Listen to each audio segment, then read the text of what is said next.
Olá, meus queridos, que bom estarmos juntos aqui para mais um estudo do Essencial da Bíblia. Eu espero que a bênção de Deus esteja cobrindo a sua vida todos os dias, porque para mim é um privilégio vir aqui nessa sala tão gostosa, tão aconchegante e conversar com você sobre a palavra de Deus. E nós temos muita coisa ainda para conversar sobre esse livro maravilhoso, a Bíblia. Você sabe, o Essencial da Bíblia está extraindo o suprassumo de uma mensagem que é muito mais profunda. Você está tendo aqui aquele kit de sobrevivência, digamos assim, do que você precisa da Bíblia para nortear o seu dia a dia. Agora, em termos de conteúdo, a palavra de Deus é como se fosse um baú cheio de tesouros.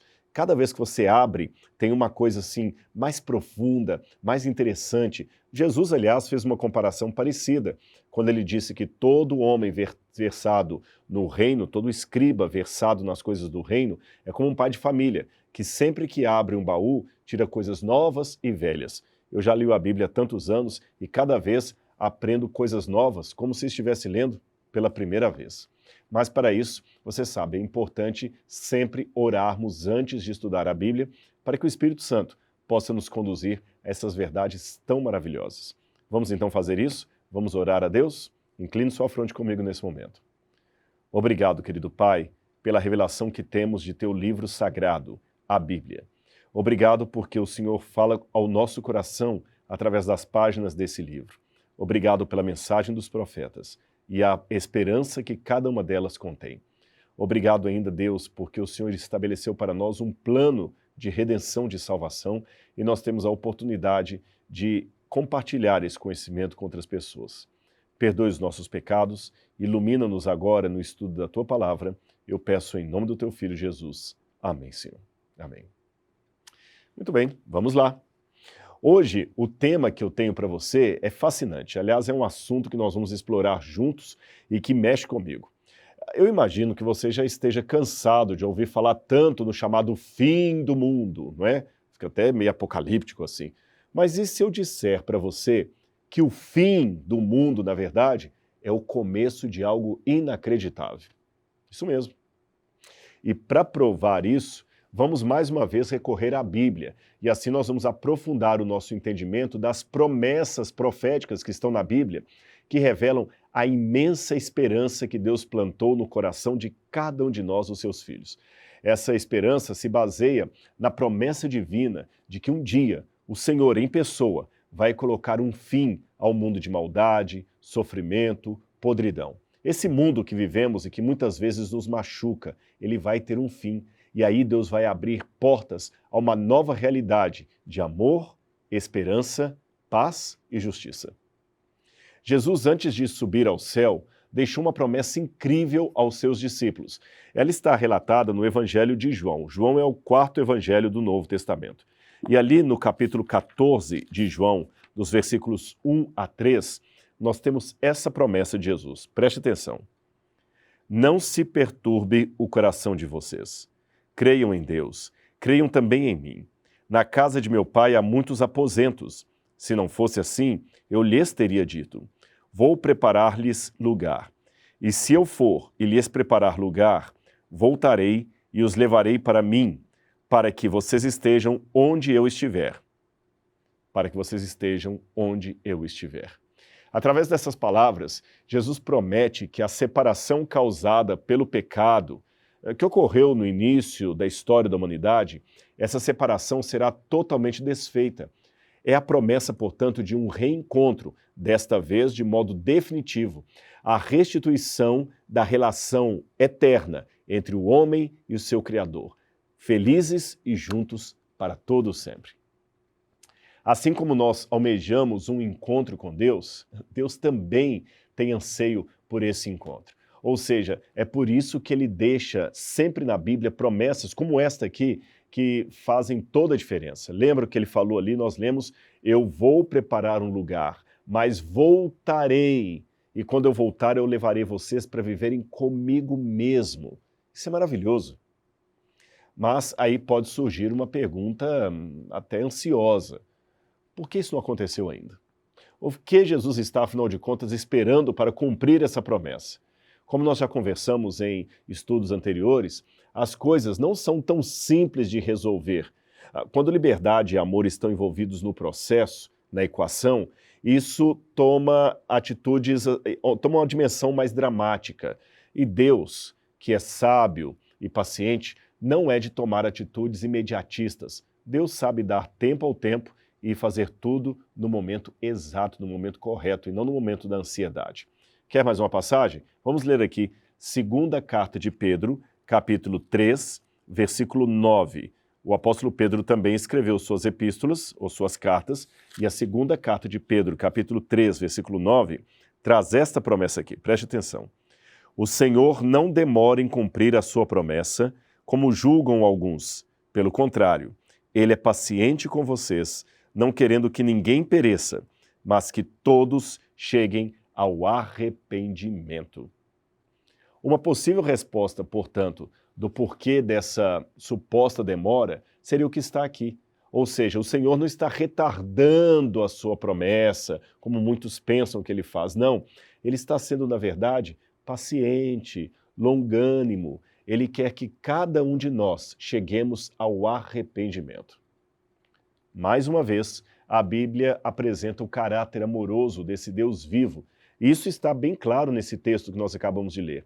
Nós percebemos, portanto, que Deus, no caso, está dando tempo para que cada um chegue a uma atitude de arrependimento. Deus não quer que o fogo caia do céu e elimine pessoas que poderiam ter sido salvas se Ele desse mais tempo para o arrependimento. A promessa do retorno de Jesus é uma verdade poderosa, repetida inúmeras vezes na Bíblia. Aliás, é por isso que devemos aprender sobre ela, para que possamos, é claro, estar firmes naquele dia, e não somente isso, enquanto esse dia não chega, nutrir uma expectativa adequada em relação a esse momento grandioso, na verdade, o maior momento de toda a história, o retorno de Jesus. Aliás, falando nisso, você já se perguntou como será esse retorno de Cristo à Terra? Ora, como professor, eu sempre gosto de deixar tudo muito claro, bem didático. Então, para você entender melhor esse panorama, eu quero responder a 4 perguntas importantes, tá bom? O como, em relação à volta de Jesus, quem voltará, o que significa a volta de Jesus e uma pergunta extra, que eu vou deixar mais para o final. Então, vamos ao como.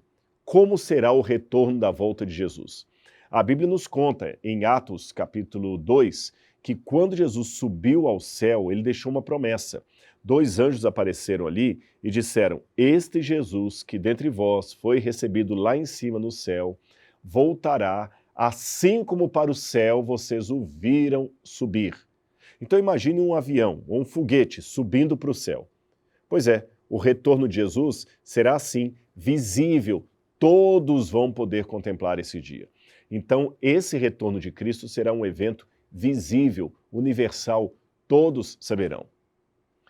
A segunda pergunta, quem verá? Quem será que verá Jesus? Em primeiro lugar, quem voltará é o próprio Filho de Deus. E quem verá? Todos. Todos verão Jesus. Ninguém ficará de fora. Apocalipse capítulo 1, versículo 7, diz o seguinte, que, vou ler para você esse texto aqui, Apocalipse capítulo 1, está no finalzinho da Bíblia aqui, versículo 7. Na minha tradução diz, eis que ele vem com as nuvens, e todo olho verá, até mesmo aqueles que o traspassaram. Todos os povos da terra se lamentarão por causa dele. Assim será. Amém. Ou seja, a volta de Jesus nem vai precisar ter transmissão ao vivo em todos os aparelhos de TV ou em todos os smartphones do mundo, porque todos olharão para o céu e o verão sem exceção. Como um evento desse se dá numa terra esférica, ainda é um mistério, mas Deus é o Deus das coisas impossíveis. Agora vem a terceira pergunta. O que acontecerá na terra na volta de Jesus? A Bíblia fala que a natureza vai se sentir como se fosse assim, chegando ao seu ápice. O Apocalipse diz assim, o céu recolheu-se como um pergaminho que se enrola, e todos os montes e ilhas foram removidos dos seus lugares. Isso está no Apocalipse, capítulo 6. Então imagine uma espécie assim, digamos, de terremoto global. Ou seja, a volta de Jesus vai trazer consigo grandes ocorrências no mundo da natureza. Aí agora vem o quarto ponto, que como eu disse, seria algo inexplicável. O que eu estou querendo dizer com isso? É que tem uma parte relacionada à volta de Jesus, à descrição da volta de Jesus, que ainda é um mistério. É que a Bíblia fala, especialmente no Apocalipse, do céu enrolando-se como um pergaminho que se enrola. O que significa exatamente isto, ainda nós não sabemos, mas podemos ter uma ideia que é uma referência a um evento que será grandioso, eu diria até grandiosíssimo. Aliás, voltando a falar da visibilidade da volta de Jesus, este é um elemento enfatizado pelo próprio Senhor quando ele falou no livro de Mateus capítulo 14, Mateus capítulo 24, verso 27, sobre como seria a volta dele. Eu vou ler para você esse texto aqui. Mateus capítulo 24, versículo 27. Diz assim na Bíblia, preste atenção. Porque assim como o relâmpago sai do Oriente e se mostra no Ocidente, assim será a vinda do Filho do Homem. Ou seja, isto aqui é mais uma garantia que nós temos que Jesus, ao regressar à Terra, será visto em toda parte do globo, do Oriente até o Ocidente. Ninguém ficará sem testemunhar esse evento glorioso. E como se a visibilidade universal não bastasse para evidenciar a grandiosidade do retorno de Jesus, ainda há elementos mais extraordinários. Quando a gente vai para a primeira carta de Paulo aos Tessalonicenses, no capítulo 4, versos 16 e 17, nós encontramos mais uma descrição aqui fenomenal acerca desse dia. 1 Tessalonicenses, capítulo 4, versículos 16 e 17. Eu vou ler para vocês aqui, ó. Tá bem aqui, ó. 4, 16 e 17. Pois, dada a ordem com a voz do arcanjo e ressoada a trombeta de Deus, o próprio Senhor descerá do céu, e os mortos em Cristo ressuscitarão primeiro. Depois nós, os que estivermos vivos, seremos arrebatados com eles nas nuvens, para o encontro com o Senhor nos ares. E assim estaremos com o Senhor para sempre. Esta aqui é uma das promessas mais lindas que há na Bíblia Sagrada. Ou seja, a vinda de Jesus não será apenas visível, mas também audível. Fala do som da trombeta, da voz do arcanjo, de exércitos de anjos de Deus que acompanham a Jesus nesse glorioso dia. Quando você vai para Apocalipse, capítulo... E olha que eu nem falei da ressurreição, hein? Que esse é um outro assunto fabuloso. Quando você vai para Apocalipse, capítulo 19, verso 14, você tem novamente esse evento estabelecido aqui, ó. Apocalipse, capítulo 14, versículo... Aliás, Apocalipse 19, versículo 14, quase que eu troquei aqui, diz assim, vamos lá. Os exércitos dos céus o seguiam, vestidos de linho branco e puro, montados em cavalos brancos. Ou seja, aquela comitiva que acompanhará Jesus virá com um grande estrondo. Será um evento maravilhoso. E esse retorno de Cristo, como a gente vê aqui, não será algo que ocorrerá de maneira secreta ou apenas espiritual, não. Trata-se de um evento real, histórico, grandioso e global, com uma magnitude além de qualquer coisa que já testemunhamos na história humana. Jesus voltará de maneira tangível, concreta, audível até, e impactará todo o planeta Terra. Agora, eu admito que o que nós discutimos anteriormente está bem presente aqui, porque mesmo dentro do cristianismo, eu tenho que admitir, há diferentes formas de interpretar a volta de Jesus e a espera pela volta de Jesus. Então, nesse momento, eu não quero adentrar nessas diferenças, porque este não é o ponto em que estamos focando hoje. O essencial para nós aqui no estudo de hoje é que Jesus vai voltar, a sua promessa é clara, simples e indiscutível. E veja bem, a promessa da vinda de Deus para mudar a história humana não é algo novo.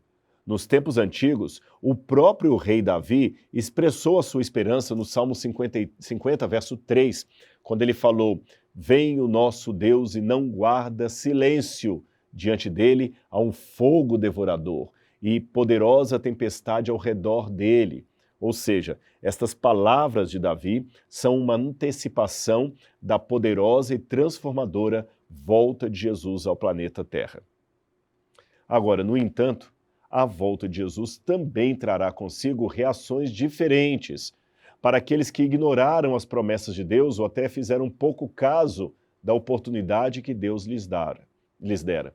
Então será um tempo, por um lado, de gozo, de alegria para os salvos e de desespero para os ímpios. Apocalipse capítulo 6, versículos 15 a 17, fala do que acontecerá com os ímpios nesse dia. Apocalipse capítulo 6, versículos 15 a 17. Eu vou ler para vocês aqui, olha. Já estou abrindo. Olha o que diz na minha tradução.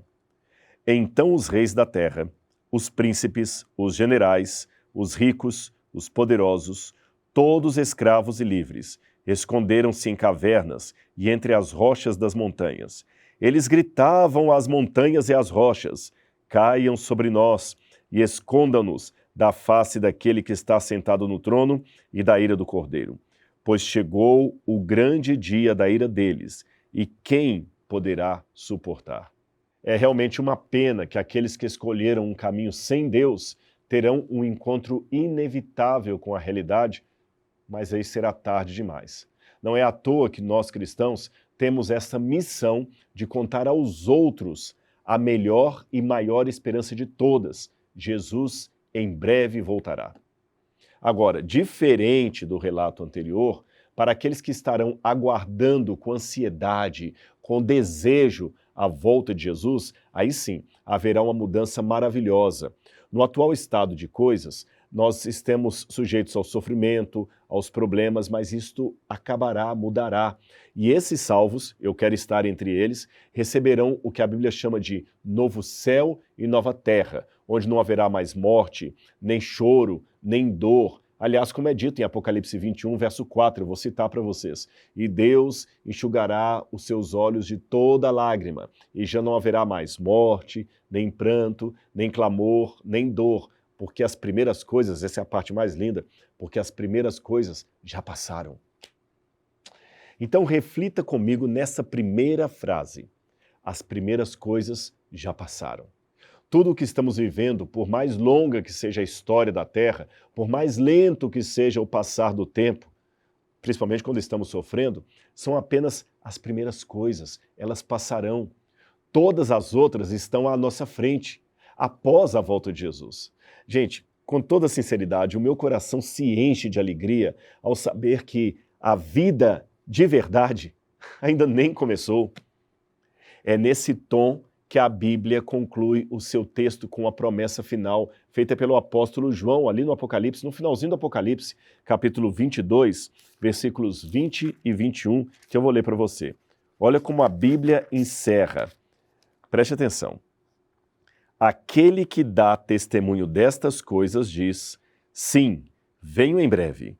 Amém. Vem, Senhor Jesus. A graça do Senhor Jesus seja com todos. Amém. Essa é a promessa.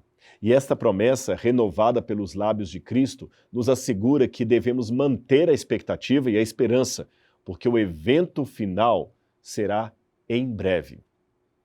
Agora, é claro, depois de 2000 anos de promessa, o que significa em breve? Como podemos entender o tempo da volta de Jesus? Pode parecer que temos que lidar com um paradoxo aqui, porque, por um lado, para Deus, que é eterno, em breve pode significar algo muito diferente do que significaria para nós, seres humanos, finitos, limitados no tempo e no espaço. Por outro lado, cada dia que passa é um dia a menos para a volta de Jesus. Você já parou para pensar nisso? Agora, embora nós não possamos conhecer o dia ou a hora exata da vinda de Cristo, podemos ver os sinais que ele deixou em sua palavra, indicando que estamos a passos largos nos aproximando do fim da história. O tempo em que Deus está nos dando agora não é para nos fazer esperar indefinitivamente, mas para nos dar a devida oportunidade de nos prepararmos para a sua vinda, nos prepararmos para o retorno de Jesus. E como Deus tem sido incrivelmente paciente com cada um de nós. Deus tem dado a todos a chance de se arrependerem, de se voltarem para Ele. Ele nos prometeu que o fim desse mundo de maldade e sofrimento virá. Ele também prometeu que criará um novo céu e uma nova terra. Como, aliás, escreveu o apóstolo Pedro em 2 Pedro, capítulo 3, versículo 13, eu vou ler para vocês aqui, na segunda epístola de Pedro, ele fala aqui, segunda epístola de Pedro 3, versículo 13. Assim diz na Bíblia Sagrada: Todavia, de acordo com a sua promessa, esperamos novos céus e nova terra, onde habita a justiça. Então, meus amigos, o que eu posso dizer? Vamos manter a esperança viva. Eu sei que está demorando, pelo menos na nossa ótica, mas Deus não nos abandonou. Ele virá para nos resgatar.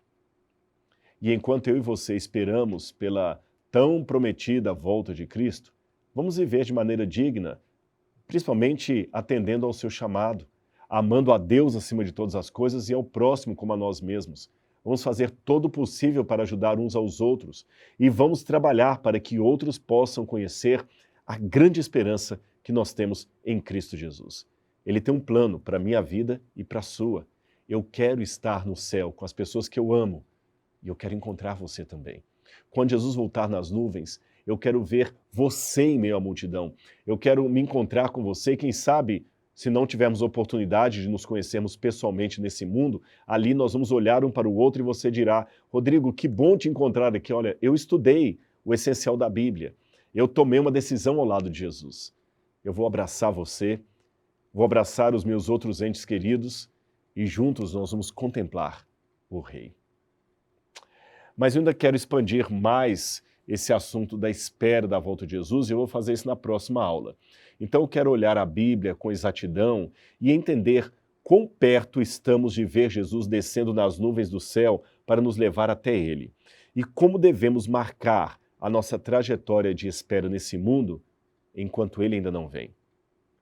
Mas o tempo está acabando e a aula de hoje vai ficando por aqui. Mas eu espero você no nosso próximo módulo aqui do Essencial da Bíblia para continuarmos explorando esse assunto tão importante, tão empolgante que é a volta de Jesus. Ele voltará. Prepare-se todos os dias para encontrar Jesus. Será o evento mais magnífico da história. Eu estou à espera do meu Senhor e espero que você também. Um grande abraço, fique na paz de Jesus e até o nosso próximo encontro. Tchau, tchau.